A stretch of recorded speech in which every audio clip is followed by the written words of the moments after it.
here with Oakland County. And I'd like to welcome you to today's planners gathering on the Veterans Community Project, Tiny Houses with a Big Impact. Before we get going, a couple of things to keep in mind. The meeting is being recorded and will be available at oakgov.com. Your audio and video are muted. As you go through the session, if you have any questions, please type them to me directly using the chat feature, and we'll have a moderated Q&A from that chat after the presentation. And as always, closed captioning is available. You can enable that on your toolbar. It's my pleasure this morning to introduce Ben Hendershot, the Executive Director of National Expansion for the Veterans Community Project. And joining us also will be Stephen Stanek-Scott, who's the Director of Construction, National Expansion for the Veterans Community Project. All right, without any further ado, Ben, go ahead and take it away. Thank you very much. I appreciate everybody taking the time and the willingness to learn more about our organization and kind of who we are and where we came from. If there's any background noise in the duration of the next hour, I do apologize. I'm actually on a layover in Denver right now, but definitely didn't want to miss this opportunity to be able to speak with all you fine folks today. Jim, if we want to go to the next slide here.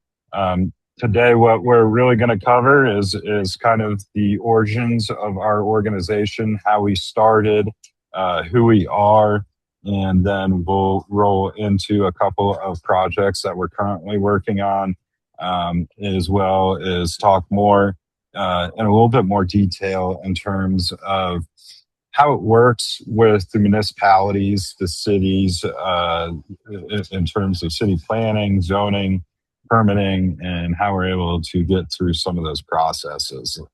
So that's kind of the game plan for today. This slide that you're looking at now, veterans, housing veterans armed with the strength and support of our community. This is our mission statement. And this is really iconic of who we are and where we come from. We're going to, on the next slide here, kick it off with a short video. And then from there, we'll dive more into a little bit of the origins of VCP. Okay. How many got? 5, 6? I joined the military when I was 17. My mom had to sign a waiver. My first assignment was Japan. I was the first female in the mechanic shop. I was a crew chief on a helicopter. I am a 12 Bravo combat engineer. I went into the Air Force in security communication. I was a regular Army. When I was in, I was 31 kilo.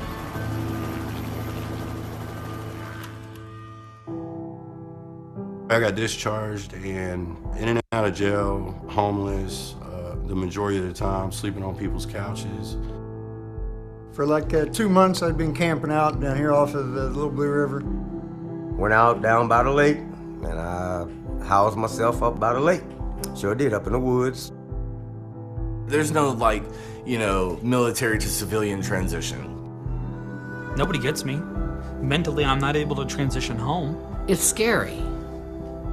I was scared. Suicide and veteran homelessness is a problem in every major population center in this country. Veterans sleep in city parks, city streets. There are neighbors. If you're in your car, a slumlord situation, you're couch surfing, you're living in a hotel, you're homeless, you just don't know it yet. And all that time you wrapped up in the taking care of others and looking out for their needs and the selfless service to them and your loyalty to your leadership, you forget about yourself, and I did that.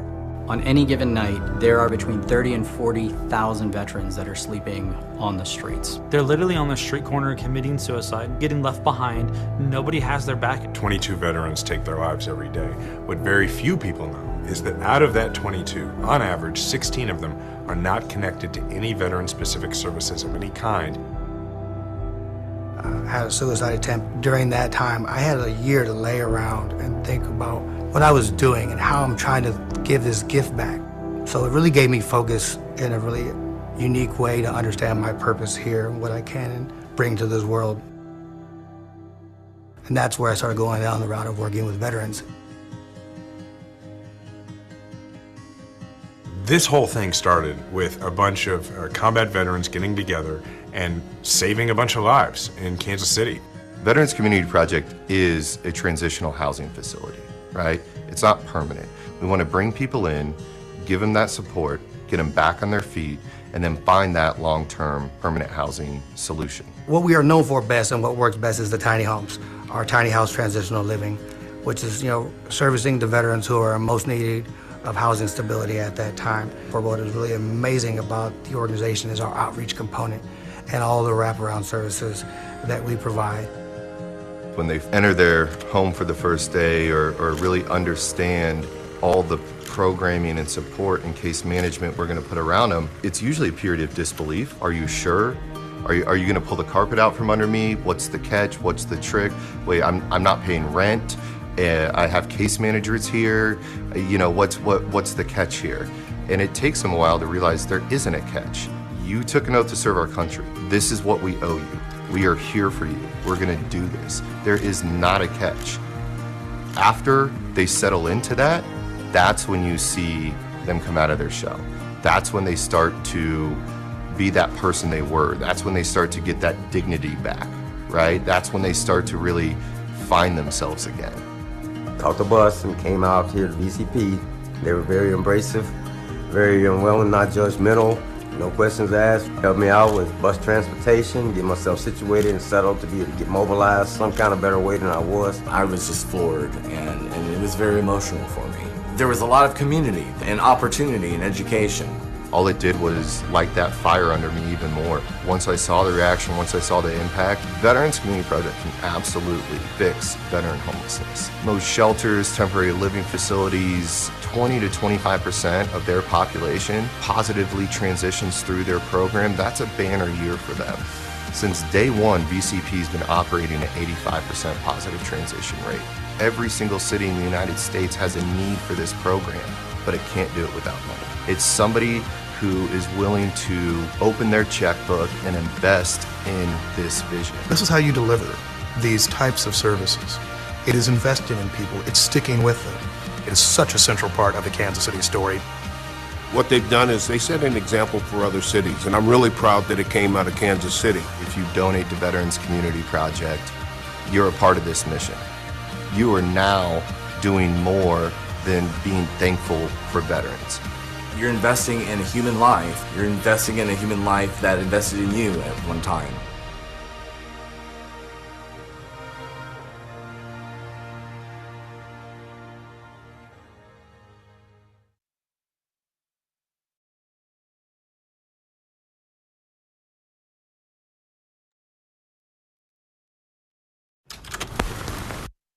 So following up from that video,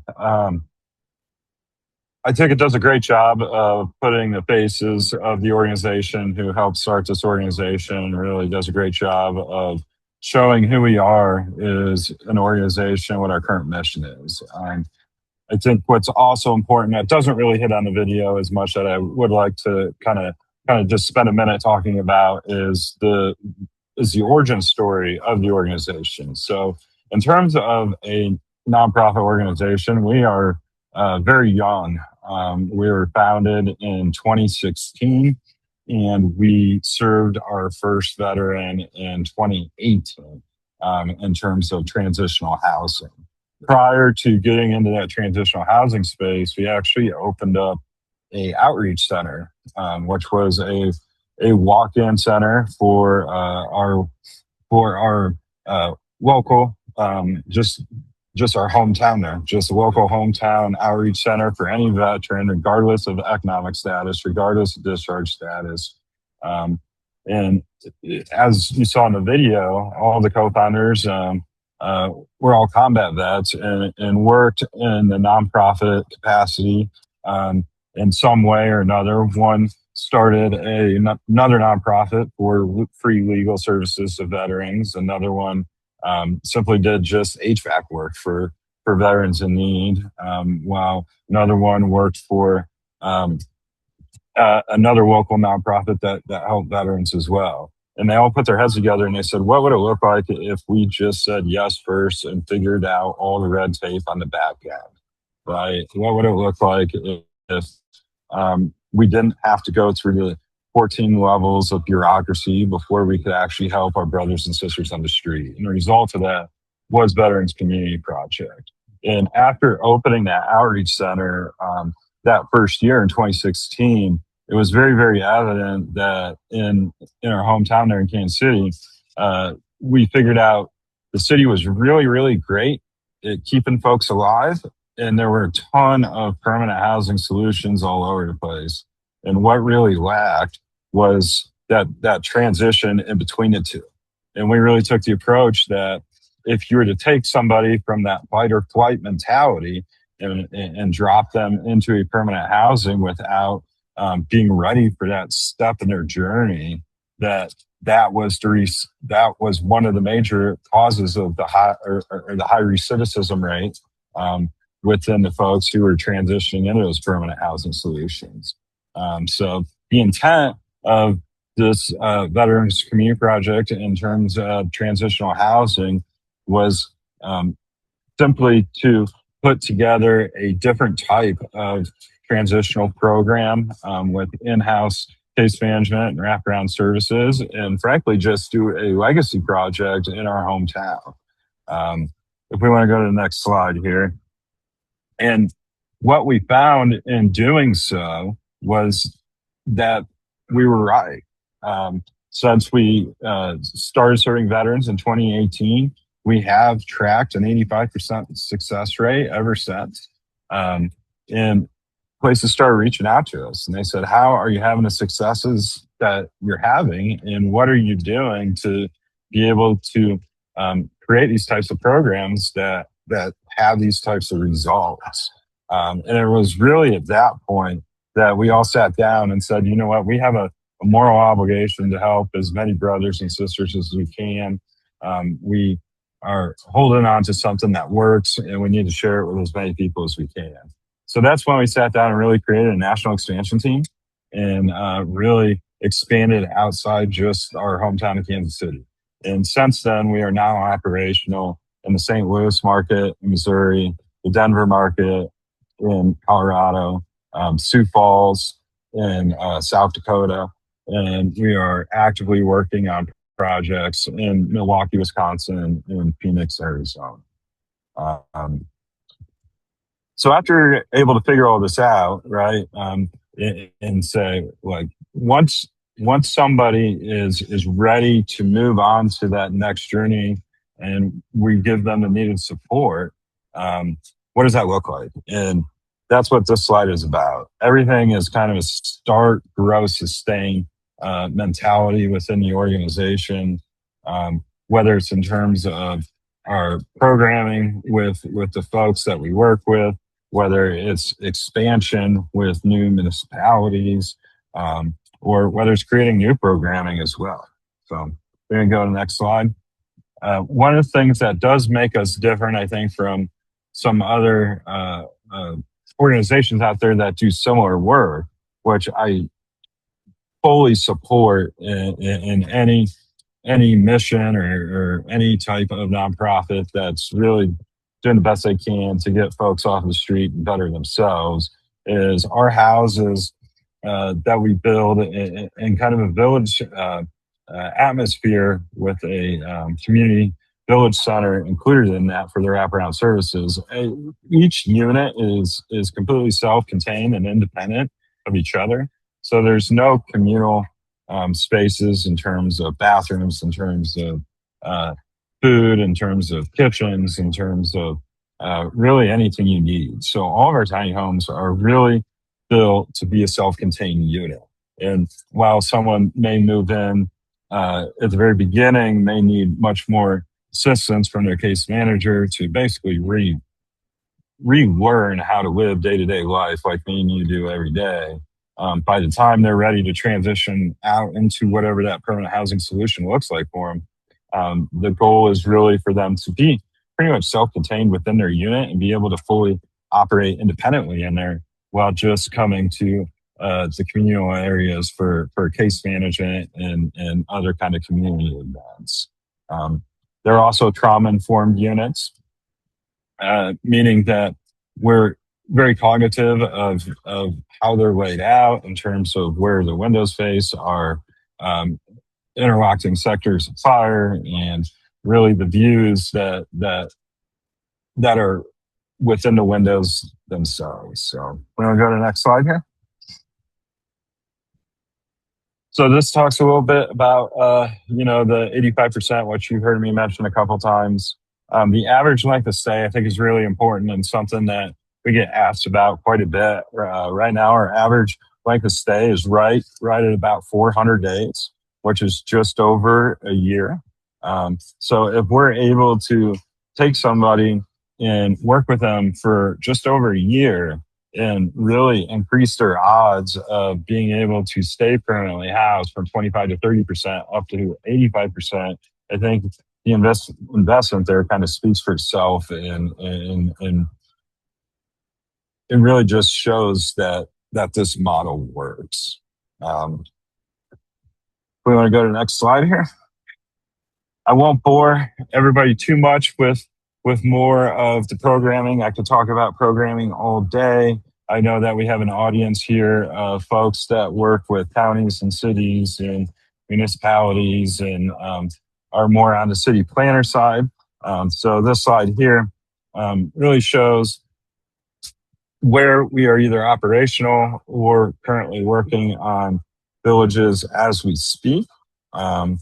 Myself being located in Colorado today, and Stephen actually being at our Arizona project today. So we're going to transition now more into how we worked with some of the cities and some of the municipalities to get some of these projects done. So if we want to go to the next slide here. So the first one we'll talk about is the city of Milwaukee. This one is a 40-home village that really is inclusive of 30 single units, 8 family units, and 2 ADA units. And we get asked a lot about what are the different units that we build. Those are the 3 different units. We try to keep them as standardized as we can. We have about 4 to 5 different elevations for each unit that we build. But really we have 3 floor plans with 4 to 5 elevations for each of those floor plans. Now, the city of Milwaukee actually approached us. There was another nonprofit that was trying to do similar work, but just didn't quite have the reach to be able to take on the city of Milwaukee as a whole. So we met with that organization as well as some leaders within the county and the city, including the planning department, and as well as some business leaders within the community as well. And really what we're looking for is we're looking for availability of property because we are a new nonprofit. We don't have a huge endowment that we can dip into for land acquisitions. So we do have to get creative with what those look like, and they've varied from private sales to private public partnerships where some of the property is publicly owned and some of it is privately owned. And we're able to put several lots together to make the project. And then we've also had some other deals that are public property that are able to be entitled over to us with some type of deed restriction and some type of reverter for the work that we do. So with Milwaukee, we were able to work with the city and a local business leader, which was actually Milwaukee Tool, who purchased the property for VCP to be able to design and build this project. Now, we are mostly privately funded as well, and a lot of that has to go back to our programming and our success rate, right? And I think this ties in to city planning and development quite a bit because it affects the timeline, right? The last few years have been a really interesting time because of the availability of ARPA dollars and infrastructure dollars that were readily available. We've never really lived in through a time like that.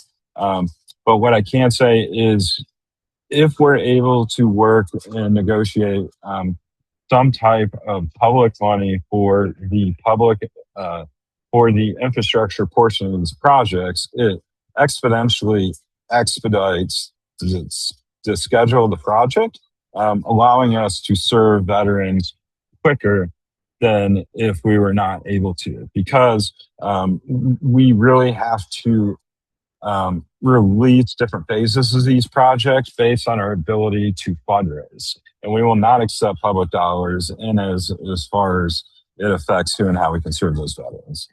So I think that's really important. If we want to go to the next slide. Also, when it comes to dollars, that's another thing that we really look at in terms of expansion, right? So we're looking at land availability. We're looking at the appetite for a project like this, and are the donors not willing just to fund the capital portion of it, but are they willing to and wanting to really support projects like this year over year to cover our annual operating costs. While we do run very lean, there is still an expense with it, right? So with a 50 home village, for our case management team, for the central support staff, which I'll talk about here in a second, for the development staff, and the operations, the maintenance of the homes, the flips, we're looking at right around right over $1 million a year to be operational for a 50 home village. And that is really, really lean compared to similar organizations of similar size.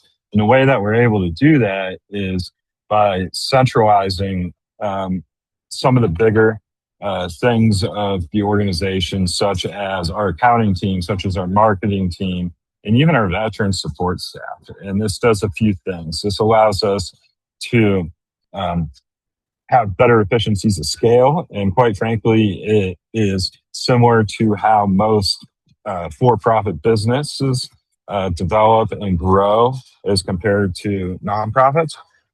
Excuse me. And as well, it allows us to retain the quality of care for the residents and the folks that we serve, right? Where similar expansion models or chapter affiliates or those types of things, it's harder to retain that quality of care. So that way we can make sure that the veterans are receiving the same quality of care in Phoenix and in Glendale, Arizona, as they are in Michigan in the future when someday we build a Michigan community. So if we want to go to the next slide. I think Glendale is a great example of how government and municipalities can come together to get a project like this kicked off, right? So the city of Glendale actually approached us and really said, there's a need here, there's an appetite here, and we need your help.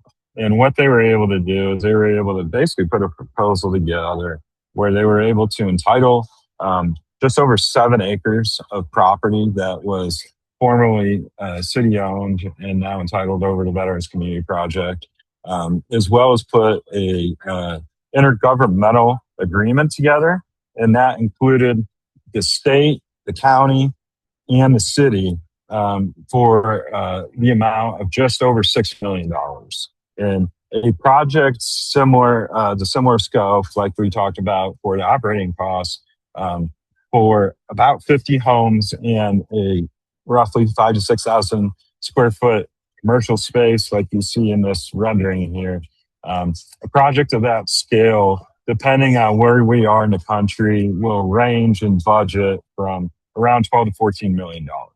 So being able to put a proposal together that really kickstarts this project into the first $6 million of that, what does that do? That allows us to get all the way through the infrastructure. It allows us to get through the first portion of the commercial building and be able to do the first phase of the homes themselves. So we can start really operating and helping veterans as we fundraise to finish the gap to the remaining portion of the project, just expediting that timeline, right? The organization is completely capable and willing to fundraise privately all of the dollars to do these projects. It just increases the timeline, I would say 18 to 24 months to be able to do something like that.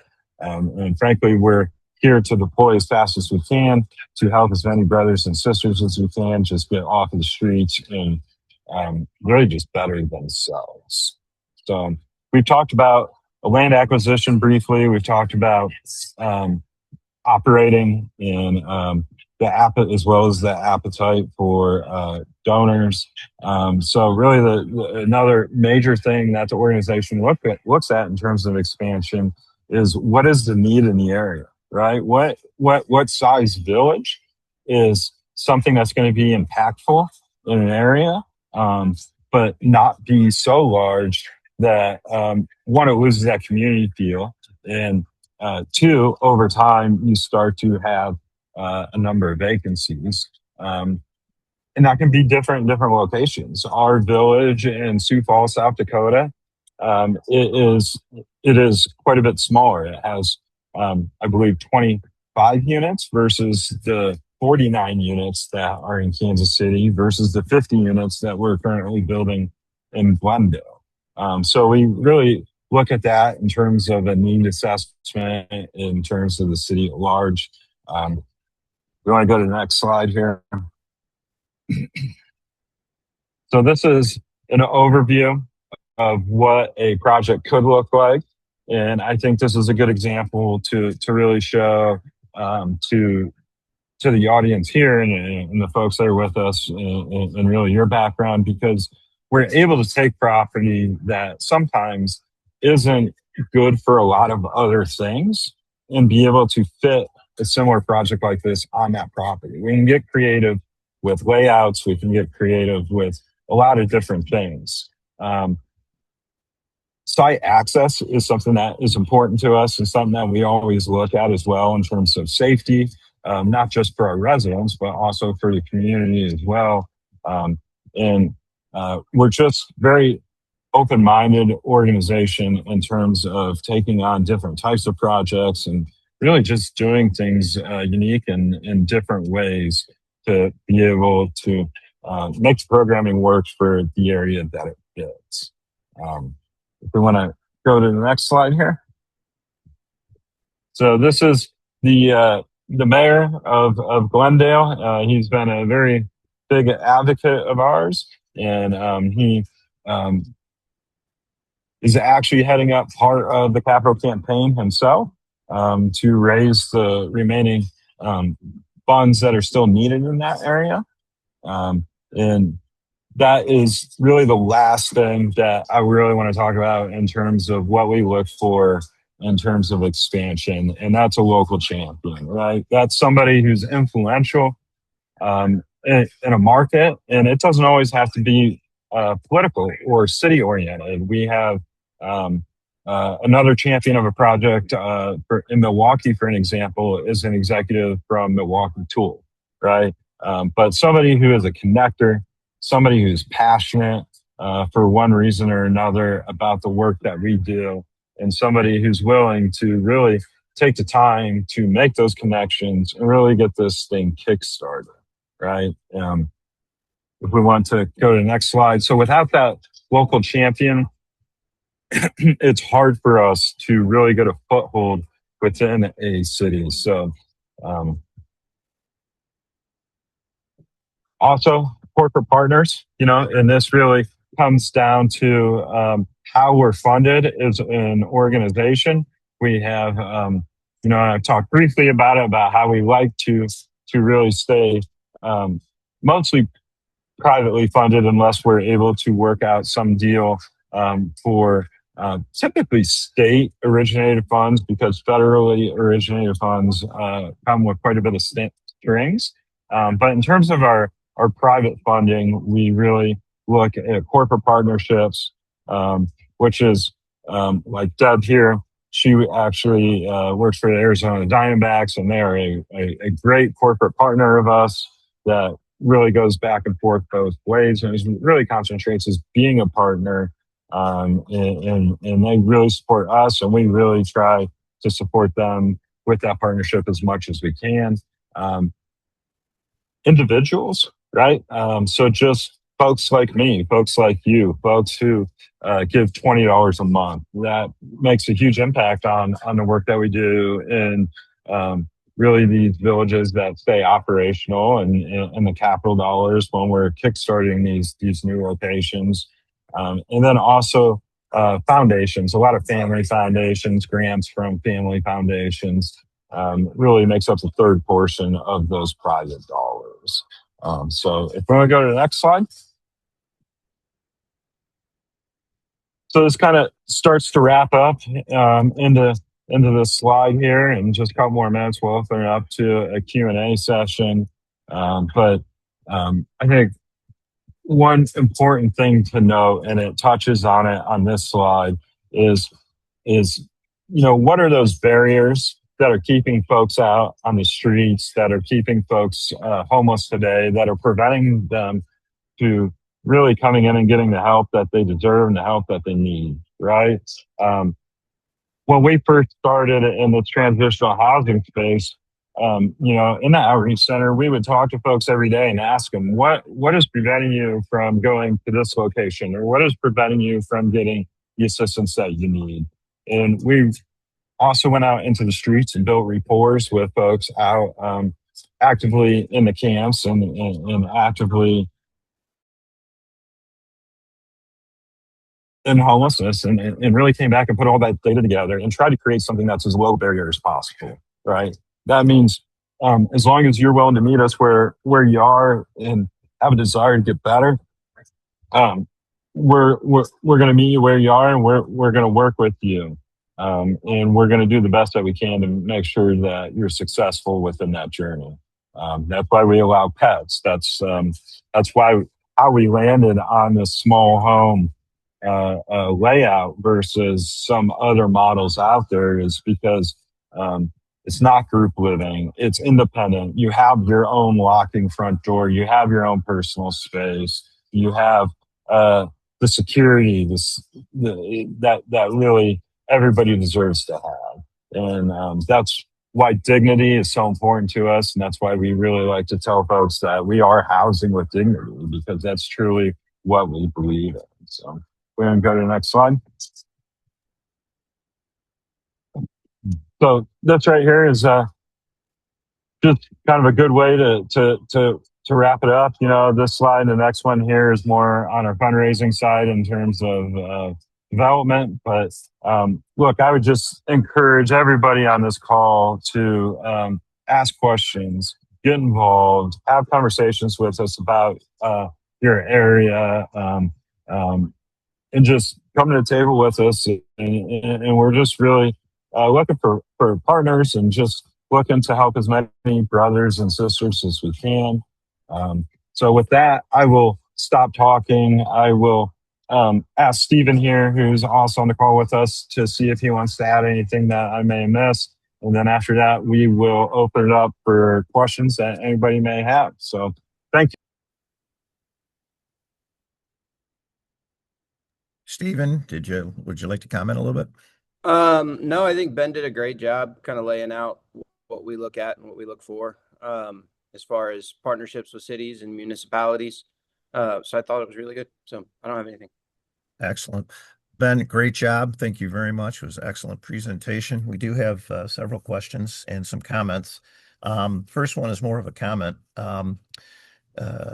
Could this, or your thoughts on this, could this be broadened out to a comprehensive reintegrative housing strategy, thinking along the lines of including veterans as well as other groups that are having reintegration problems, such as trauma survivors, justice-involved individuals, and people who have experienced debilitating injuries or otherwise have a disability? So your thoughts on maybe broadening this out beyond the veteran world? Yes, absolutely. excuse me. The short answer to that question is yes, absolutely. The only reason that Veterans Community Project is veteran focused and veteran specific is because, quite frankly, all the people who put this thing together are just dysfunctional vets themselves, myself included in that.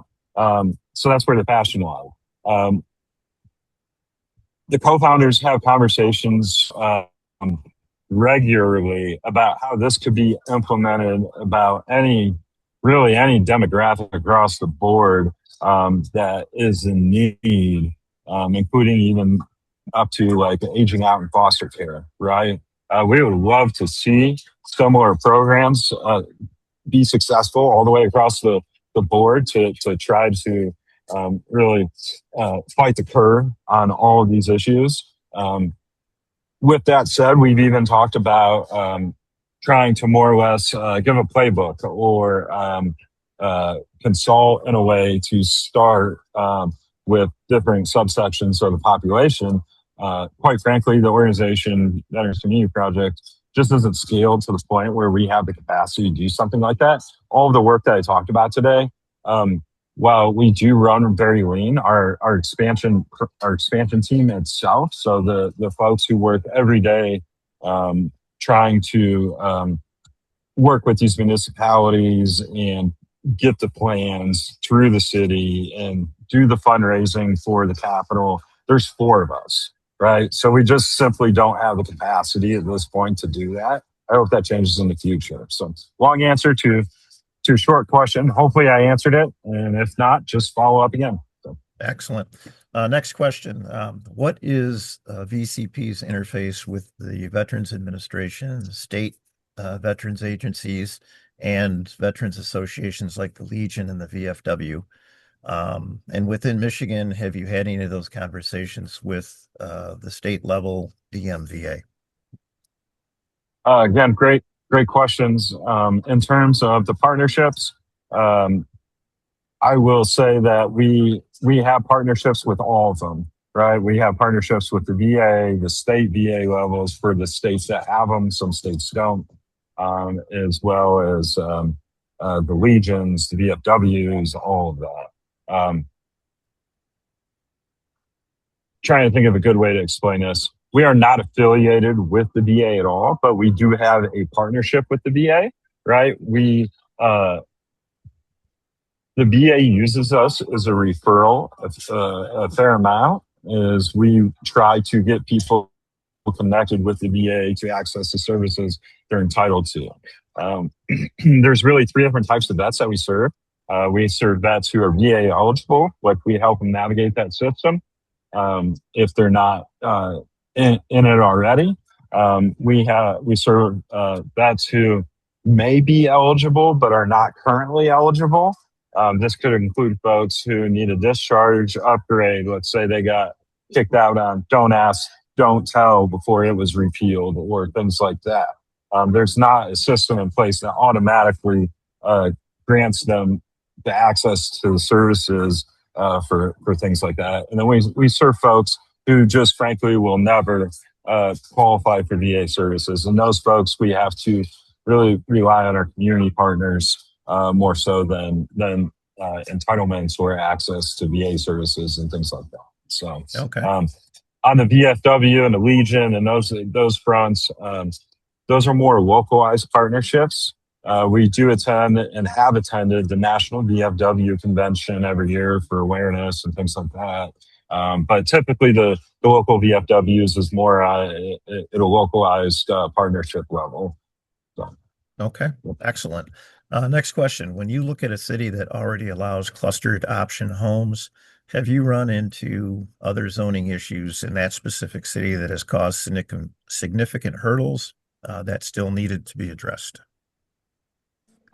I think every city, regardless of what their current zoning reads, it takes a partnership between VCP and the municipality. Typically, when we talk about zoning, we typically fall under planned urban development or something similar there as depending on the verbiage of that city or municipality. It falls in some gray areas, right? Sometimes we fall into clinical zoning. Sometimes we fall into some type of residential zoning. Sometimes we fall into some type of commercial zoning. So it can get a little gray because of the way that we operate, the way that our programming works. So we've typically found that as long as we can have a partnership with a city and get into some type of a planned urban development type of zoning ordinance, then that's usually the easiest way to really fight that battle with. I don't want to say fight, but that's typically the best way to work with councils or different cities to be able to get these projects to move forward. Okay, and this is somewhat related, but maybe you can elaborate on your collaborations with municipalities to get these homes built. What are some of the most useful factors in those collaborations with those policymakers that would support you getting permitting and building processes through? Again, I would just say it's a partnership, right? And as long as, look, we understand there is process, there's procedure. We don't want building permits with plans that have never been stamped or worked on, right? Like that's not the type of, we're not trying to navigate around the system. We're trying to navigate through the system as a partner with the cities. And so as long as there's just communication back and forth, and I would say it really helps to have kind of, let's say, a liaison and a main point of contact with the cities that can help us guide us through that process and work with us. And let's remember, every dollar saved is a dollar invested 100% into services for the organization, right? I get no compensation or bonus, nor does Steven for timelines, for budgets, right? We're simply out here trying to help our brothers and sisters. So we also ask that the city take a look at things and try to help us out with some of those permitting fees, whether it be the permitting fees themselves or impact fees or things like that. So not a deal breaker for us, but definitely something that we look at and try to keep the dollars as low as we can so we can reinvest them back into programming. So hopefully that answered your question. If it doesn't, ask again. Excellent. Next question. What is the land area or size that you need, or how many acres are the previous communities? Another great question. Couple of factors into this. One, I would say it kind of goes into that needs assessment, right? So the size of a 20 house village is going to be different than the size of a 50 house village. On average, I would say 3 to 5 acres for a traditional layout. That being said, we're also not ignorant to the fact that if this has to go in a higher density population area, i.e., let's say we've had conversations with Chicago. It hasn't gone anywhere to date, but we have ongoing conversations there. We know this is going to have to look different footprint wise. And I mentioned while I was talking earlier, we're an innovative organization and one that's not scared to look at things differently. So if we have to take a look at a footprint and really try to figure out how to make certain densities fit within our programming, that's something we're absolutely willing to do in the future. So. Okay. All right. Follow-up question to that. Is there a minimum number of units that you need to make a project, quote unquote, work? That's actually a really great question. I would say probably not anything smaller than 20. One, from an operational standpoint, right? We get much below 20. And let's remember, like, occupancy here is based on our ability of case management, right? So we really keep our case management ratio, and I promise I won't go down a tangent here, but we keep our case management ratio at 10 to 1 or under, right? At a federal level, one of the reasons we don't qualify for a lot of federally originated dollars is, I have a lady on the expansion team. She used to be case manager. She had 200 to 1 case management ratio. Well, frankly, if you do the hours of that and how many hours in a month you got to spend with each individual, how much good is she really doing for each individual person, right? With that said, on 20 units, that's 2 case managers that to be fully, have full occupancy there. I mean, we really not going to want a village smaller than that. And it's not to exclude smaller towns, but we need to be able to raise those ongoing dollars. So we just found that the appetite just isn't there when we look at more rural communities. Okay, excellent. Well, I'm not seeing any other questions in the chat. So, Ben, again, thank you very much for your time and expertise. Great program, great presentation. Stephen, thank you for joining us. If you two could hang on as we wrap it up, I'll chat with you a little bit afterwards. And for those of you in attendance, please mark your calendars for our next planners gathering. It's called the Planner in Court. We will have Jerry Fisher, local government attorney, and Dick Carlisle, past president and senior principal with Carlisle Wortman Associates, talking about the planner in court. That'll be on May 27th from 10 to 11 a.m. And with that, thank you very much for attending. Maddie, go ahead and stop the recording.